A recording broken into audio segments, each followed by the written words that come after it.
السلام عليكم ورحمة الله وبركاته. إن الحمد لله نحمده ونستعينه ونستغفره ونعوذ بالله من شرور أنفسنا ومن سيئات أعمالنا. من يهد الله فلا مضل له ومن يضلل فلا هادي له وأشهد أن لا إله إلا الله وحده لا شريك له وأشهد أن محمدا عبده ورسوله. يا أيها الذين آمنوا اتقوا الله حق تقاته ولا تموتن إلا وأنتم مسلمون. يا أيها الناس اتقوا ربكم الذي خلقكم من نفس واحدة وخلق منها زوجها وبث منهما رجالا كثيرا ونساء واتقوا الله الذي تساءلون به والأرحام إن الله كان عليكم رقيبا. يا أيها الذين آمنوا اتقوا الله وقولوا قولا سديدا يصلح لكم أعمالكم ويغفر لكم ذنوبكم ومن يطع الله ورسوله فقد فاز فوزا عظيما. أما بعد فإن أصدق الحديث كلام الله وخير الهدي هدي محمد صلى الله عليه وسلم وشر الأمور محدثاتها وكل محدثة بدعة وكل بدعة ضلالة وكل ضلالة في النار. Kaum muslimin sidang salat Jumat dimuliakan oleh Allah Subhanahu wa taala. Alhamdulillah, kita panjatkan puji dan syukur kepada Allah Subhanahu wa taala atas segala rahmat dan nikmat-Nya yang telah dianugerahkan kepada kita semuanya. Nikmat Allah Subhanahu wa taala yang sangat banyak ini wajib bagi kita untuk mensyukurinya. Dengan apa? Bagaimana? Yaitu mempergunakan nikmat-nikmat tersebut untuk menjalankan ketaatan kepada Allah Subhanahu wa taala. Karena itulah hakikat syukur. Kaum muslimin rahimani rahimakumullah. Melalui mimbar ini saya mengingatkan diri pribadi dan jemaah sekalian, Mari kita tingkatkan keimanan kita dan ketakwaan kita kepada Allah Subhanahu wa taala dengan sebenar-benar takwa, dengan menjalankan perintahnya dan menjauhkan diri dari segala larangannya. Karena takwa adalah sebaik-baik bekal, baik itu di dunia yang penuh dengan kefanaan ini maupun di akhirat kelak. Wa tazawwadu fa inna khairaz zadi taqwa. Berbekallah kalian, sesungguhnya sebaik-baik bekal adalah bertakwa kepada Allah Subhanahu wa taala. Kaum muslimin rahimani wa rahimakumullah. Dalam sebuah hadis yang sahih diriwayatkan oleh Imam Bukhari dan Imam Muslim dari sahabat yang mulia Abdullah bin Mas'ud radhiyallahu taala anhu, beliau pernah berkata bahwa Rasulullah sallallahu alaihi wasallam mengisahkan kepada kita, kata Nabi sallallahu alaihi wasallam, inna ahadakum yujma'u khalquhu fi batni ummihi 40 yawman nutfatan. Sesungguhnya salah seorang di antara kalian ini dikumpulkan penciptaannya oleh Allah Subhanahu wa taala dalam perut bundanya, dalam perut ibunya selama 40 hari berupa nutfah, yaitu setetes mani. Thumma yakunu 'alaqatan mithla dhalik. Kemudian 40 hari berikutnya menjadi segumpal darah.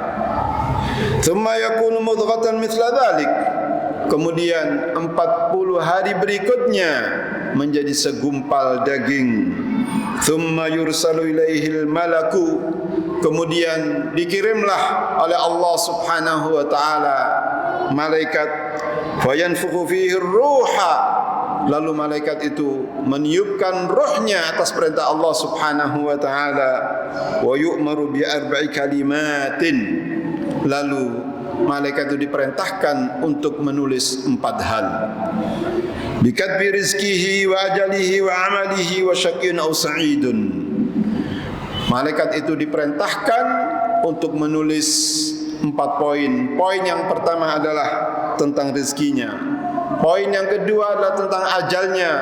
Poin yang ketiga adalah tentang amalnya. Yang keempat adalah bahagia atau sengsara orang tersebut. Kaum muslimin rahimani wa rahimakumullah. Dalam hadis ini menyebutkan 4 perkara yang gaib yang wajib bagi kita untuk mengimaninya. Namun pada kesempatan yang baik ini perkenankanlah kami akan menyebutkan 2 hal saja, yaitu yang berkenaan dengan ajal dan rizki. Disebutkan dalam nas, baik dalam Al-Quran maupun sunnah Nabi SAW, bahwasanya Allah Subhanahu wa ta'ala telah menetapkan ajal seseorang dan rizki seseorang. Sesungguhnya rizki seseorang itu tidak bisa seseorang menambahnya bagi orang yang rakus akan harta. Demikian pula tidak bisa menolaknya apabila dia tidak menerima dengan ketentuan Allah Subhanahu wa ta'ala. Karena sesungguhnya semuanya sudah ditentukan oleh Allah Subhanahu wa ta'ala, baik itu tentang ajal maupun tentang rezeki. Bahkan Nabi SAW mengajarkan kepada kita dalam hadis yang sahih diriwayatkan Imam Muslim, kata Nabi SAW, kataballahu maqadiral khalaiqi qabla an yakhluqas samawati wal arda bi 50,000 sanah. Bahwasanya Allah Subhanahu wa ta'ala telah menentukan semua takdir para makhluk ini 50,000 tahun sebelum menciptakan langit dan bumi. Hadis sahih diriwayatkan Imam Muslim. Kaum muslimin rahimani wa rahimakumullah. Dalam hadis ini menjelaskan bahwasanya Allah Subhanahu wa ta'ala menentukan semuanya. Sudah ditentukan ajal seseorang, rizki seseorang sebelum kita lahir dalam dunia ini. Bahkan sebelum menciptakan langit dan bumi, 50,000 tahun sebelum menciptakannya. Kaum muslimin rahimani wa rahimakumullah. Namun masalah rizki ini Allah Subhanahu wa ta'ala menjamin. Disebutkan oleh Allah Subhanahu wa ta'ala di dalam ayatnya, wa ma min dabbatin illa 'ala Allahi rizquha wa ya'lamu mustaqarraha wa mustawda'aha. Bahwasannya tidak ada binatang yang melata di permukaan bumi yang bernyawa, melainkan rizkinya sudah dijamin oleh Allah Subhanahu wa ta'ala. Ya'lamu mustaqarraha wa mustawda'aha kullun fi kitabim mubin. Allah Subhanahu wa ta'ala mengetahui di mana tempat tinggalnya, di mana dia tempat penyimpanannya, dan semuanya itu termaktub, tertulis dalam kitab yang nyata, yaitu dalam Lauhil Mahfuz. Kaum muslimin rahimakumullah. Di dalam ayat Az-Zariyat ayat yang ke-22, Allah Subhanahu wa ta'ala juga menyebutkan, wa fis samaa'i rizqukum wa ma tu'adun. Dan di langit itulah ada sebab-sebab rezeki kalian. Wa ma tu'adun, dan apa yang sudah dijanjikan oleh Allah Subhanahu wa ta'ala. Kaum muslimin rahimani wa rahimakumullah, bahwasannya rezeki seorang hamba sudah dituliskan oleh Allah Subhanahu wa ta'ala, dan seseorang tersebut tidak akan meninggalkan dunia ini sebelum rezeki yang sudah ditentukan oleh Allah Subhanahu wa ta'ala dia sempurna menyempurnakannya, tidak sudah dia terima dengan sempurna. Dalam hadis yang sahih disebutkan, "Lau anna ibna Adam farra min rizkihi." Seandainya ibnu Adam itu lari dari rizkinya, kama yafirru minal mauti, sebagaimana ibnu Adam itu lari dari kematian, la adrakahu rizquhu, pasti rezekinya itu akan mendatanginya. Pasti rezeki itu akan mendatangi orang tersebut. Kama yudrikuhul mautu, sebagaimana kematian itu akan mendatanginya. Hadithun sahih disahihkan oleh Syekh Albani rahimanallah wa iyyahu. Kaum muslimin rahimani wa rahimakumullah. Jadi sebagaimana ajal sudah ditentukan, demikian pula rizki sudah dibagi sama Allah Subhanahu wa taala. Masing-masing ada porsinya. Tetapi tidak menutup kemungkinan pintu ikhtiar dibuka. Ya. Kita tidak menutup pintu ikhtiar. Ikhtiar diperbolehkan untuk mencari rezeki tersebut, bahkan diperintahkan. Kaum muslimin rahimani wa rahimakumullah. Ada beberapa sebab yang dapat menarik rezeki tersebut, yang mana akan sebutkan 4 saja sebagai ikhtiar, bentuk ikhtiar kita. Yang pertama yaitu bertawakal kepada Allah Subhanahu wa taala. Salah satu ibadah yang agung sekali, menyerahkan diri kepada Allah Subhanahu wa taala setelah dia berusaha.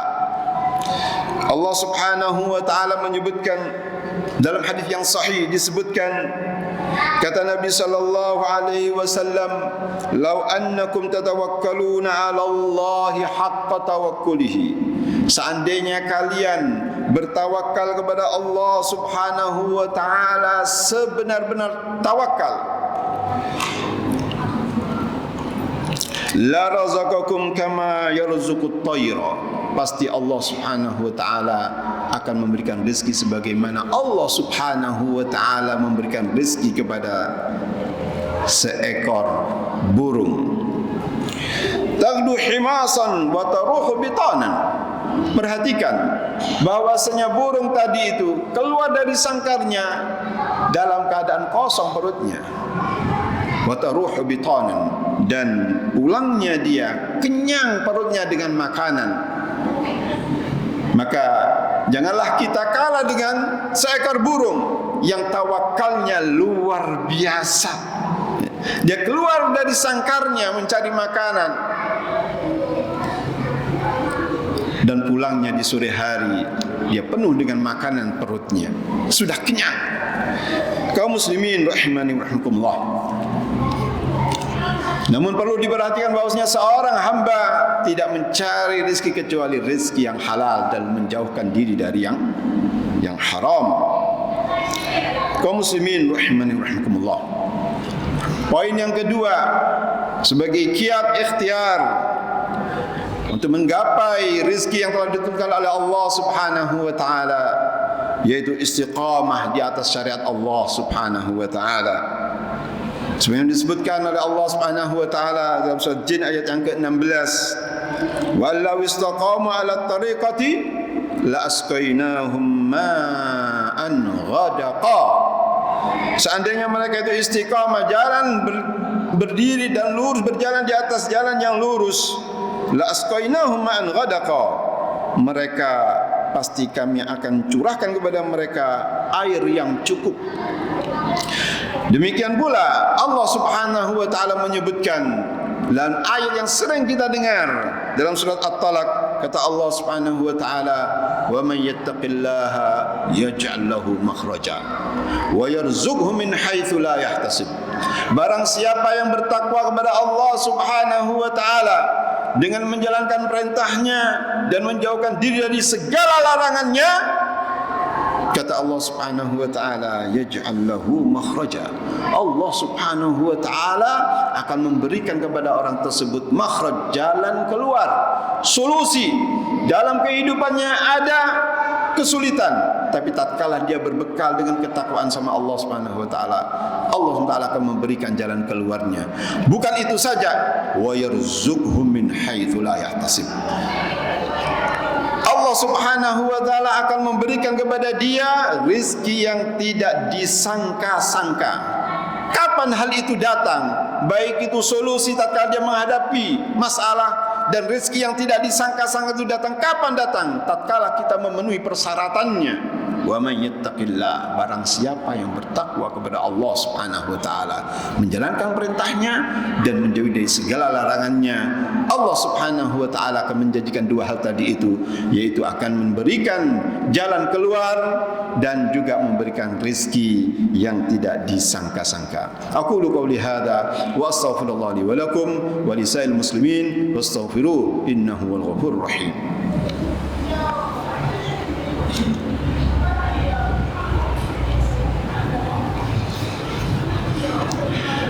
Alhamdulillahi Rabbil Alamin, wassalatu wassalamu ala nabiyil amin wa ala alihi wa sahbihi ajma'in, wa ba'du.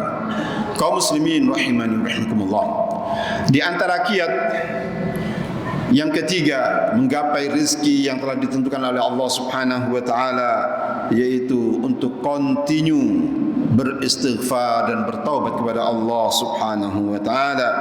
Sebenarnya disebutkan oleh Allah Subhanahu wa taala dalam surat Nuh ayat yang ke-10 dan 12. Wa qultu astaghfiru rabbakum innahu kana ghaffara. Berkatalah Nuh, aku telah mengatakan, istaghfiru rabbakum innahu kana ghaffara. Mintalah ampunan kepada Rabb kalian. Mintalah ampunan, maaf kepada Rabb kalian. Innahu kana ghaffara. Sesungguhnya Dia adalah Maha Pengampun. Perintah agar kita beristighfar dan bertobat kepada Allah Subhanahu wa taala, kembali kepada jalan yang benar. Faqultu astaghfiru rabbakum innahu kana ghaffara yursilis samaa'a 'alaikum midrara. Allah Subhanahu wa taala akan mengirimkan dari langit kepada kalian hujan yang lebat. Wa yumdidkum bi amwalin wa banin. Bahkan Allah Subhanahu wa taala akan memberikan, memperbanyak kepada kalian amwal, harta benda, banin, dan anak keturunan. Seseorang menginginkan harta benda dan anak keturunan dengan istighfar, ya. Wa yumdidkum bi amwalin wa banin wa yaj'al lakum jannatin, dan Allah Subhanahu wa taala akan mengadakan bagi kalian surga-surga, yaitu kebun-kebun, wa yaj'al lakum anhara, dan Allah SWT akan mengadakan buat kalian sungai-sungai. Kaum muslimin rahimani rahimakumullah, kiat yang terakhir yang keempat, yaitu silaturrahim, yang zaman sekarang ini nyaris tak ada. Ada, tapi jarang sekali kita introspeksi diri kita masing-masing. Bagaimana silaturahim kita dengan sanak keluarga? Padahal Nabi SAW mengatakan 14 abad yang lalu, kata Nabi SAW, man ahabba an yubsata lahu fi rizqihi, barang siapa yang menginginkan rizkinya itu diluaskan, wa yunsalahu fi atharihi, dan dipanjangkan umurnya, fal yasil rahimahu, hadithun sahihun rawahu Muslimun, maka hendaknya dia bersilaturahim. Maka silaturahim adalah salah satu pintu rezeki yang zaman sekarang ini saya katakan jarang sekali orang yang bersilaturahim. Cukup dengan WA atau yang semisalnya. Padahal pertemuan silaturahim, menyambung silaturahim yang dulunya tidak dekat akan perlu didekatkan, yang dulunya tidak nyambung disambung, itu penting, dan itulah merupakan salah satu pintu rezeki. Semoga Allah Subhanahu wa taala memberikan kepada kita taufiknya untuk senantiasa menyambung silaturahim kita dan selalu bertakwa kepada Allah Subhanahu wa taala. Innallaha wa malaikatahu yusalluna 'alan nabi ya ayyuhalladzina amanu sallu 'alaihi wa sallimu taslima. Allahumma salli 'ala Muhammad wa ali Muhammad kama sallaita 'ala Ibrahim wa ala Ibrahim innaka Hamidum Majid. Wa barik 'ala Muhammad wa ali Muhammad kama barakta 'ala Ibrahim wa ala Ibrahim innaka Hamidum Majid. Allahumma ighfir lil muslimina wal muslimat wal mu'minina wal mu'minat al ahya'i minhum wal amwat. Allahumma ighfir lana wa li ikhwanina alladhina sabaquna bil iman wa la taj'al fi qulubina ghillan lil ladzina amanu rabbana innaka ra'ufur rahim. Rabbana hab lana min azwajina wa dhurriyyatina qurrata a'yunin waj'alna lil للمتقين إماما اللهم نسألك الهدى والتقى والعفاف والغنى اللهم انصر من نصر الدين واخذل من خذل الإسلام والمسلمين اللهم اعز الإسلام والمسلمين وأذل الشرك والمشركين اللهم انصر من نصر الدين واخذل من خذل الإسلام والمسلمين يا ربنا اللهم اجعل هذا البلد بلدا آمنا وارزق أهله إماما عادلا آمرا بالمعروف ناهيا عن المنكر يا أرحم الراحمين ربنا لا تؤاخذنا إن نسينا وأخطأنا ربنا ولا تحمل علينا إصرا كما حملته على الذين من قبلنا ربنا ولا تحملنا ما لا طاقة لنا به واعف عنا واغفر لنا وارحمنا أنت مولانا فانصرنا على القوم الكافرين ربنا آتنا في الدنيا حسنة وفي الآخرة حسنة وقنا عذاب النار وصلى الله على سيدنا محمد وعلى آله وصحبه أجمعين وآخر دعوانا الحمد لله رب العالمين وأقم الصلاة